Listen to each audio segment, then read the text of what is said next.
If your body feels stiff or awkward on camera, it isn't because you have bad body language. It's because your body has lost its purpose.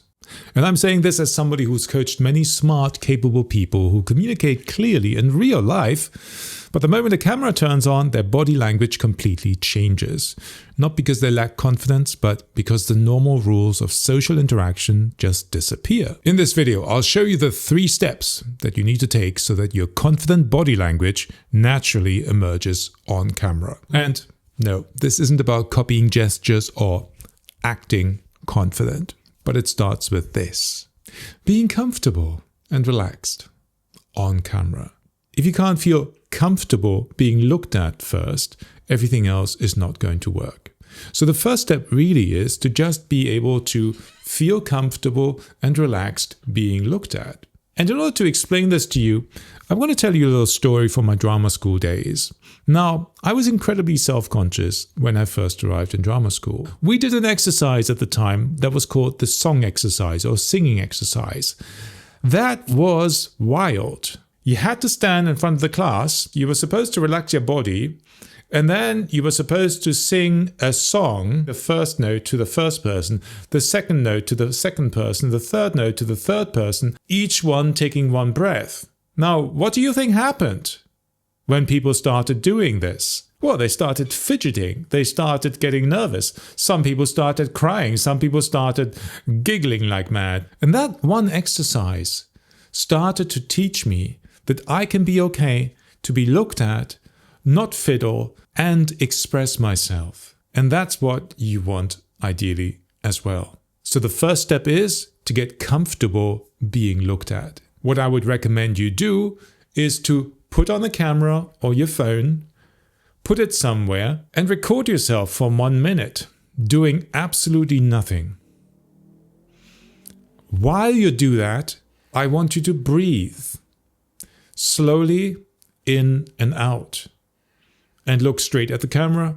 Why the breathing? The breathing is there to teach your nervous system that you are safe being looked at by a camera, so that you don't hide behind nervous tics, that you don't have involuntary, uncontrolled stuff going on that might throw off your message. Note, this is just the exercise. This is not what I want you to end up doing on camera. The second step is realizing that self-consciousness causes your body to freeze up, your breathing to get shallow, and your body to have tension. And self-consciousness comes from a lack of purpose, a lack of a goal. And that's why the first thing you learn in drama school, as I always say, is to have an objective, a goal for the scene, so that you have a purpose in the scene, so that you don't think about, oh, how am I acting for the audience?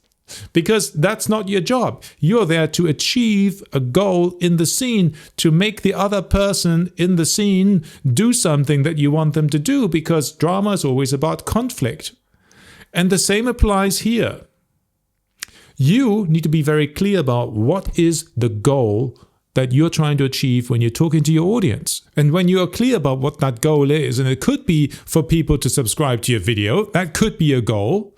It could be for people to download a report. It could be for people to do something specific as a result of watching your video rather than just understand what you're saying. Then you've got to realize the obvious truth that your body language and your voice tone and your facial expressions and all of that are merely tools to help you achieve that goal. They're tools, nothing more. And all of a sudden, you found a purpose for your body to fulfill. And when you don't have that purpose, you get stiff, nervous, uncomfortable because you just focus on being looked at rather than achieving the goal. So the third step to fix your body language is probably the most important. If you miss this one, it's not going to take you to the next level.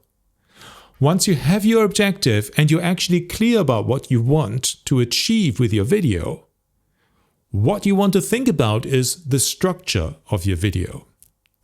Because videos need to take your viewer on a journey of some sort.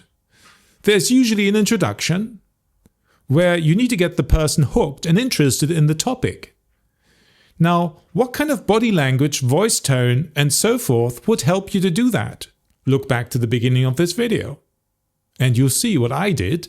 But if you want somebody to feel intrigued, I mean, you might want to think maybe of sounding like you're trying to make them feel intrigued. I think that's already a lot more intriguing than if I'm just banging on about it. The next section in the video might be about challenging them.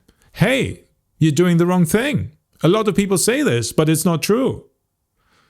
And that's when body language becomes challenging. But your body just does what it needs to do in order to support your goal at that specific point. So what I want you to think about is, when you look at your script that you're writing or the sections that you're laying out for your videos, think about, how do I want to make people feel at this point? How do I want to make people feel at this second stage? How do I want to make people feel in this third stage? And how do I want to make them feel at the end, when I want them to take the action?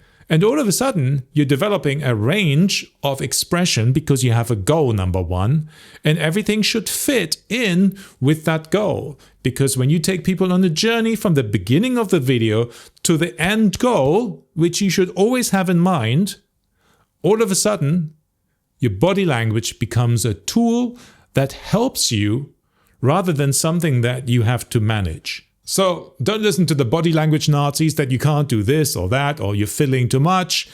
As long as what you're doing is supporting what you're doing to the audience, I'm good with that. And if you're curious about how other creators do this, use their body language, use their influence, then check out this video where I break down Ed Lawrence's presentation style.